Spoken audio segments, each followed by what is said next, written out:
இல்ல சரி இப்ப இருக்கிற ஜெகன்மூர்த்தி இருக்காரு, அண்ணன் ஜெகன்மூர்த்தி உயிரோட தான் இருக்காரு, எம்எல்ஏ தான் இருக்காரு, ஒரு நல்ல ஒரு கூட்டணியில எதிர்கட்சியோட கூட்டணி, பிஜேபி கூட கூட்டணி வச்சிருக்காரு. எதை செய்தாலும் நீங்க சட்டம் போட்டு மசோதா போட்டு ஈஸியா நிறைவேற்ற முடியும், போயிட்டே இருக்கலாமே. இடஒதுக்கீடை வந்து நீங்க அமல்படுத்தி ஆகணும், ராணுவத்தை வச்சாவது நீங்க அமல்படுத்துங்க.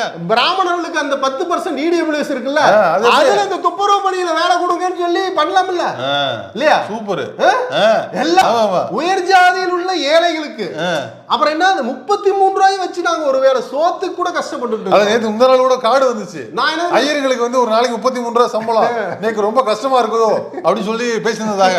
வேலை இருக்குது இங்க, இடஒதுக்கீடு வர்றாங்க. EWS இருக்குல்ல, அது தமிழ்நாட்டில் அமல்படுத்த மாட்டோம்னு திமுக அரசு வச்சிருக்குது. நான் திமுக அரசை வன்மையா கண்டிக்கிறேன்.